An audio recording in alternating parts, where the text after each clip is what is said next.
Alo sheri, Allo, amakuru se? ndaho. Umeze neza? Yego.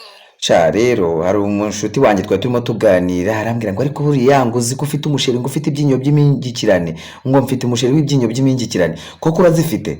Ndazifite.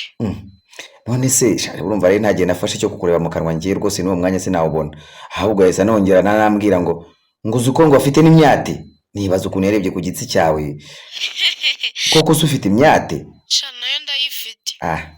Ufite n'imyate none se wenda hari igihe umuntu yagoragoza basi uri isugi ngo menye ko ntaruhiye ubusa menye ko nta n'umuntu wakwinjiye byibuze icyo kindema agatima. Ntabwo ndi isugi sheri. Nta nubwo uri n'isugi? Yego pe. Rwose ufite icyo uri iki mana yanjye Sheri gusa urumva ntacyo mfite. oya ubwo se ufite iki jyanda uzi nko gukundana na Korode. Subscribe me.